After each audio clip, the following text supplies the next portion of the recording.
कि गिरवर पर गिरजा को संग में जय जय और शंकर करी बिहार।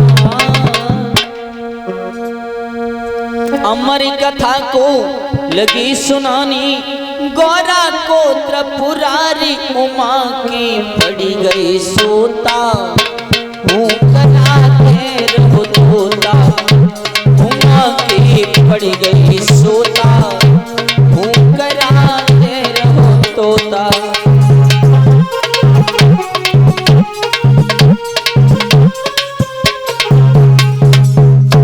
आज भोले बाबा ने कथा को सुनाना प्रारंभ ही किया।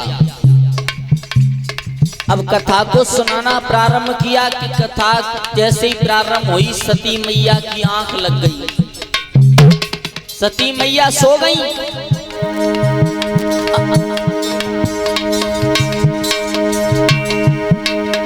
अरे सुनते सुनते कथा को तब जग जननी गई सोई।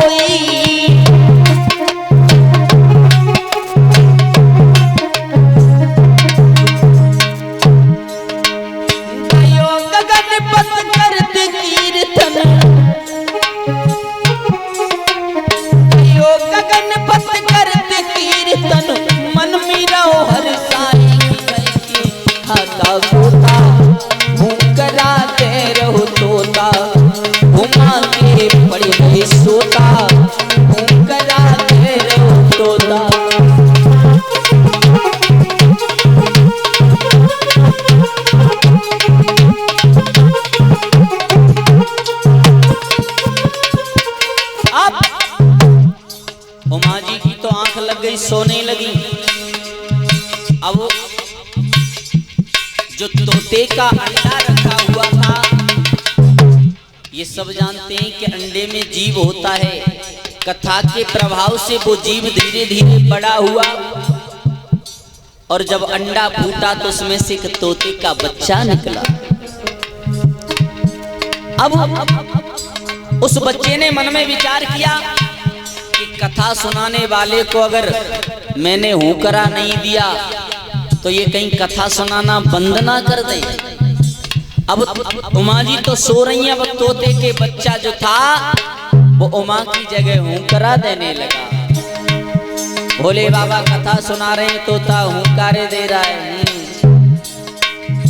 अब भैया तोते का बच्चा धीरे धीरे बड़ा हुआ।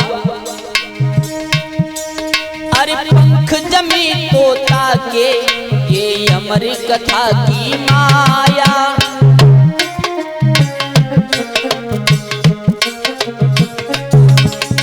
कंठ से शोभित कंठी कंचन सी हो गई काया।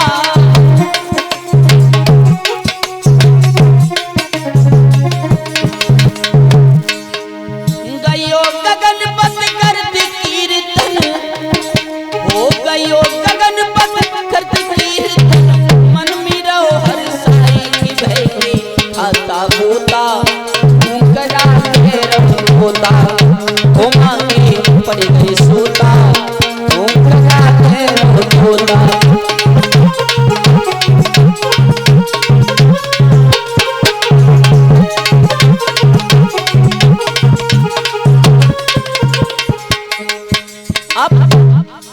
जैसे ही तोते का बच्चा उड़ा और जैसे ही आवाज हुई भोले बाबा की आंख खुल गई। भोले बाबा ने उमा को देखा कि उमा जी तो सो रही हैं। भोले बाबा बोले उमा सो रही हो? उमा बोली बाबा वो जरा सी आंख लग गई। अगर तुम सो रही थी तो हुकरा कौन दे रहा था? भोले बाबा ने अपनी दिव्य दृष्टि के द्वारा देखा कि तोते का बच्चा हुंकरा दे रहा है। भोले बाबा बोले अरे तोता, तूने मेरी बिना अनुमति के मेरी कथा को सुना है, जा मैं तुझे जीवित नहीं छोड़ूंगा। अब भोले बाबा ने क्रोध किया तो तोते के बच्चे का जो शरीर था वो अग्नि की तरह जलने लगा।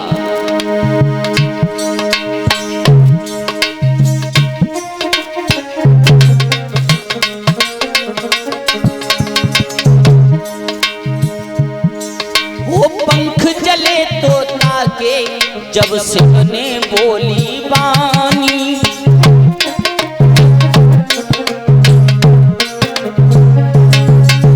पंख जले तोता के जब शिव ने बोली वाणी,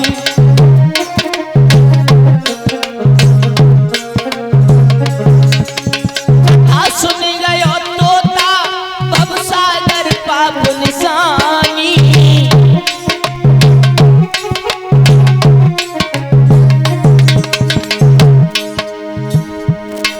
हरि क्रोध प्रचंडित होके शिव ने, हो क्रोध प्रचंडित होके शिव ने दिया त्रिशूल चलाई भई के खाता तोता, ऊंकरा भैरव तोता, उमा के पड़ गई सोता, ऊंकरा भैरव तोता।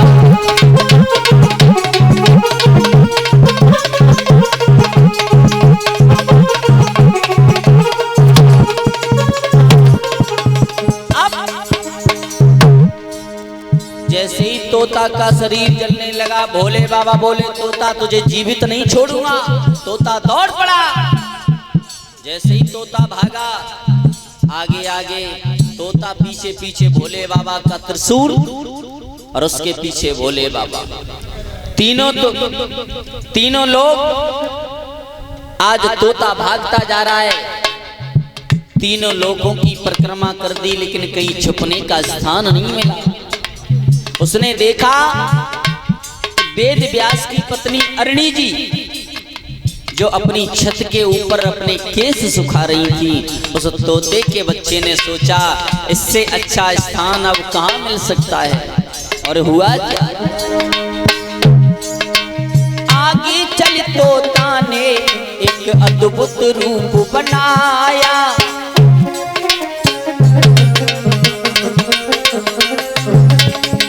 आगे चल तोता ने एक अद्भुत रूप बनाया।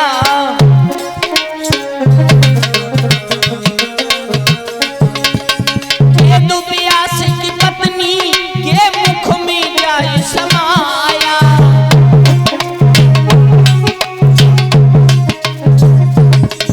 आज तोता छोटा सा रूप बनाया और अरणी जी के मुख की परिक्रमा की। और जैसे ही परिक्रमा की तो अरणी जी को जमाई आ गई। और जैसे ही जमाई आई तो महाराज अरणी ने अपने मुख खोला, सोई वो तोते का बच्चा उनके मुख में द्वारा उनके गर्भ में प्रवेश कर गया। इधर भोले बाबा आए। भोले बाबा ने व्यास जी से कहा, बोले आपके घर में मेरा चोर आया है। व्यास महाराज बोले भैया हम दरवाजे पे बैठे हैं, हमने तो कोई नहीं देखा। अगर आपको शक है तो आप जाकर के देख लीजिए। भोले बाबा ने सारा घर छान मारा लेकिन तोते का बच्चा नहीं मिला। भोले बाबा त्रिशूल गाड़ कर बैठ गए। बोले जब तक तू बाहर नहीं आता हम भी यहाँ से जाने वाले नहीं हैं। 1 वर्ष बीती, 2, 3, 4, 5, 6, 7, 8 वर्ष बीत गई लेकिन तोते का बच्चा बाहर नहीं आया। धीरे धीरे समय बीता। भोले बाबा प्रतीक्षा करके थक गए। भोले बाबा चले गए। अब 12 वर्ष व्यतीत हो जाती हैं। वेद व्यास की पत्नी के मुख में जाए समाया।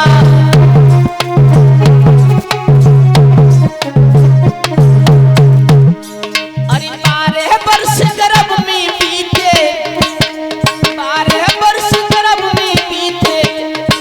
अरे मम्मी रो बगलाई कोख में खाई रहो तोता, ऊंकरा दे तोता, उमा में पड़ गई सोता, ऊंकरा दे तोता।